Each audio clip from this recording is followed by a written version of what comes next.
Hello everyone and welcome to my first English video on my YouTube channel. I hope you'll enjoy it. Our video today will be about the recently finished online chess Olympiad for disabled players, which is organized for the first time by FIDE, the International Chess Federation. The tournament was organized from 21st of November until 3rd of December, and Poland eventually won the tournament. Second place went to Russia and third place went to Ukraine team. In total, 61 teams participated from 45 countries. Amongst them, 7 countries were from Africa. From Arabic countries, I think only Libya participated. Hopefully in next edition, more teams from Africa will be able to play. It's of course a great opportunity to show the world that our message is that chess is for everyone or for anyone. Anyone could play chess. Boy, girl, young, old, even with any kind of disability, you still could play chess. Chess is the game for you, and I think this is a great message from FIDE, and hopefully it will keep spreading and getting the message to more people to know about chess.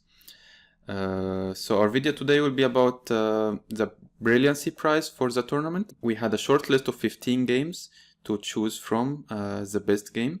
Actually, all 15 games are very, very interesting. I had to spend a lot of time to try to decide which game I should choose. A very difficult task because so many games are very interesting, and I could easily choose at least 3-4 games.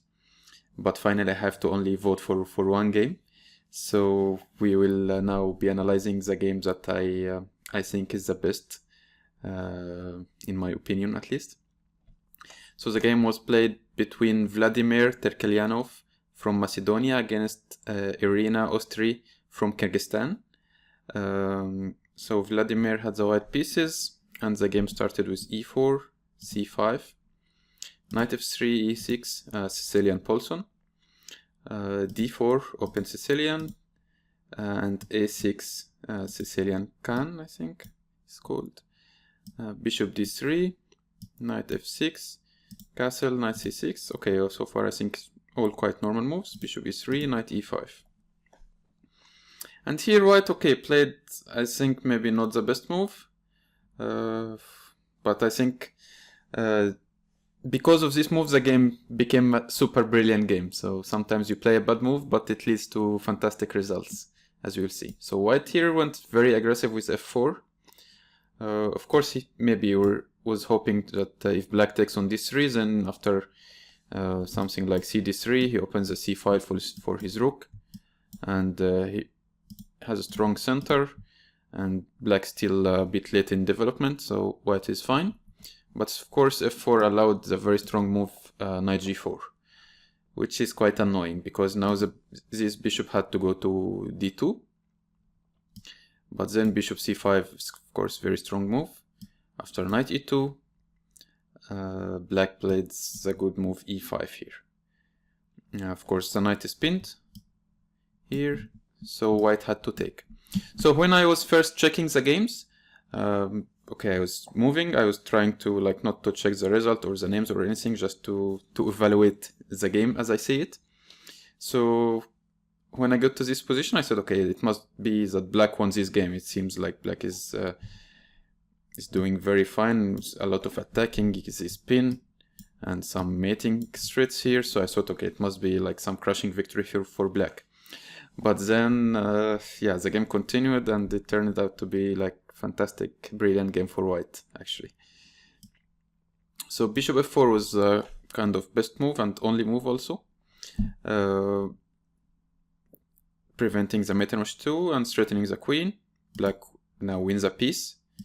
King goes first, of course, because queen has to go away and take back the bishop, and queen takes, and now the brilliant moves start to happen. e5. Of course, this knight is protecting the knight on g4, so it can't move, so white is maybe getting his piece back. Of course, if black takes on e5, then white can just take back, and after queen e5, rook e1 wins the queen. probably this could have been better for black actually to go for this variation and sacrifice the queen with playing d6.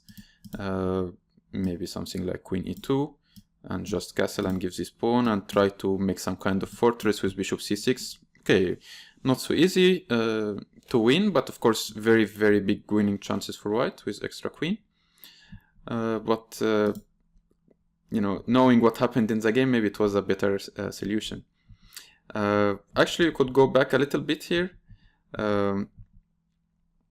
Computers actually here giving some fantastic move, but of course, I mean, no way anyone would have played this, especially in a rapid game, because this tournament was a rapid online tournament. So the move here is d5, which is a fantastic move. Of course, the point is that white cannot take on f6 because of queen h2 checkmate. And now if white takes on d5, then after queen e5, and if the same variation, there is no this e5 in the end. So yeah, it's very complicated, and of course white should play something better, but it's a very unclear position. But of course, yeah, even if I think if I was playing this game with black, I would have taken on e5. It's a normal move, you know, threatening checkmate and winning a piece on d4.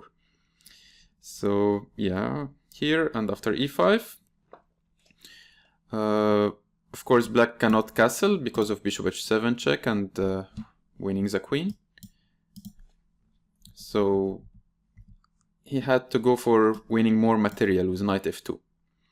Of course it's a fork, so white had to take queen f2, and just here white continued with a fantastic move. I mean, white could have played something like bishop g3, attacking the queen, and then takes the knight later only after the queen moves.